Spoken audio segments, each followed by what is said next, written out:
I'm gone. I'm gone. I'm gone. I'm gone. So gone.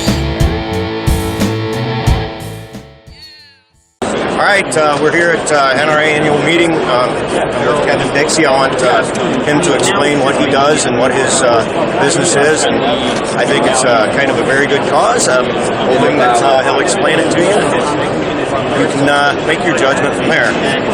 Why are you looking nervous? Because I am. All right, hey guys, I'm Kevin Dixie. So, Chris wanted me to talk about aiming for the truth today. So, I know you know all about it, but obviously you want your audience to know, right? Yes. So, I want to spread the word. Spread the word, and I appreciate that. That's all we can do, right? As Americans, is talk. Well, no action. Action is more important than talk, but we got to talk about what action, right? So, that being said, what aiming for the truth is, it's my way of addressing violence and killing violence at its roots in communities all across the country, right? But I would be lying to you if I didn't say it started in the community that I closely relate to, which is the inner city African American community. But it applies across the board to every single individual, not only in this country, but the world. But how do we address and kill violence at its roots?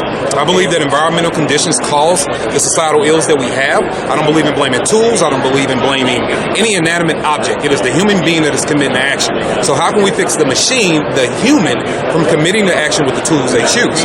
Whether it's fire, a gun, a car, back, brick, whatever, knife, whatever it may be. And we want to take that away from the object, and we want to focus on the person. So what do, Chris? This is what we do.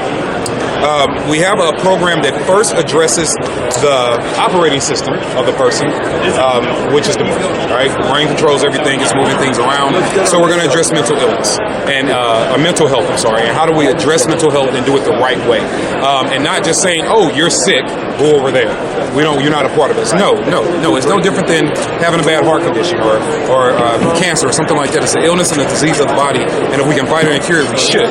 So it's getting people those resources on site, on staff, or examples of success stories where people are encouraged to go out and get treatment.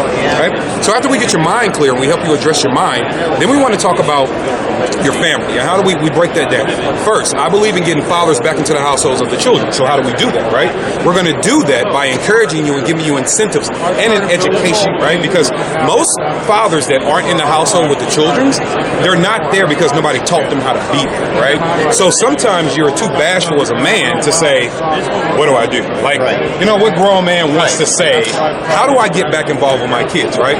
But we're not trying to just fix that man, we're trying to fix generations at a time. I can keep 15-year-olds and 17-year-olds from picking up guns if they have a man to tell them that's not the right thing to do, unless we're at the range or a controlled environment the right way. I'm talking about in the violence aspect, right? How can we eliminate that?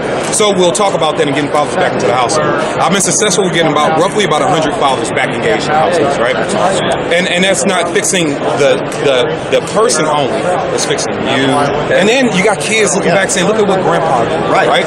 We're getting generations. So after we do that and get the fathers back in, let's talk about conflict and conflict resolution. I don't want to help you get back in the household and then some dude steps on your shoe outside and now you're in prison because, altercations. So let's talk about what altercations look like and how you can avoid them, right? And what they really look like, because really pride lands you in prison.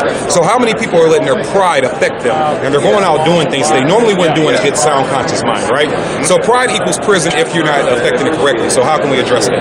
So I've renamed that section of what we do and I've called it Nip It, right? We're going to nip it. And that's after the late great Nipsey Hussle, who was also about encouragement, empowerment, and things like that. So we're going to rename that part of the program and call it Nip It to encourage people to go back and avoid conflict and then pass that education to others. Right. Like, hey man, I get it. It's got to start somewhere. Exactly. That's what you said. You're affecting generations because once you start with the first one, their children are going to be taught, and then their children, and their children, and hopefully it stays. Hopefully the pattern continues. And then who are they talking to? Buddies, friends, colleagues, right? And then we're gonna talk to you about educational opportunities for your children. What charter schools exist? What other programs exist? What tutoring services exist? There's a great program in my local area that I try to promote called Color Coded Kids, and it's a computer programming class that they put on by actual computer engineers for an extremely low cost, right? So things like that. What other people are out doing outreach, not just myself. Then employment and employment skills. There are a lot of men that are 35, 45, 50 years old that still don't know how to tie a tie, that don't know how to write resumes. So if you can be 35 and 40 and not be able to do that, what's the 24-year-old doing, right?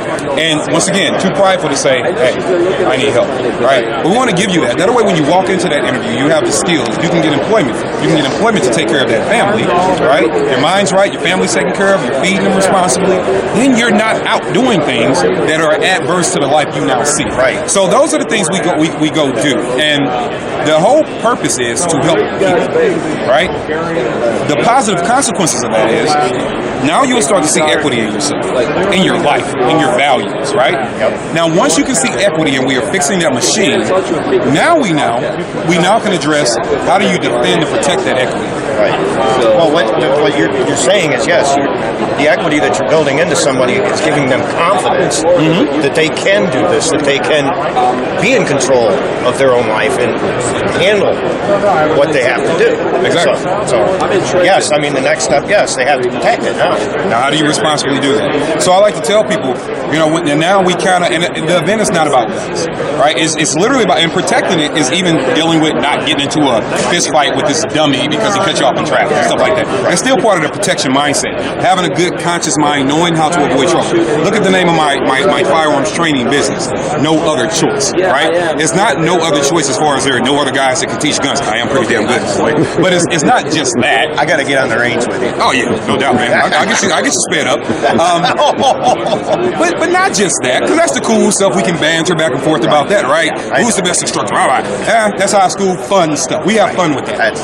But No Other Choice is built around a philosophy of before you ever use any skill set you have with any tool you have, be at a point of no other choice before you ever place a negative impact on another human life, right? Even if they deserve it, extend God's grace and mercy as long as it doesn't require you or another innocent person being hurt. Now, that's where we draw the line. But you really should be at the point of no other choice. So if you tie that all into aiming for the truth, it's let's avoid those conflicts. Let's be better about this stuff. And then let's protect it. And how do we do it right?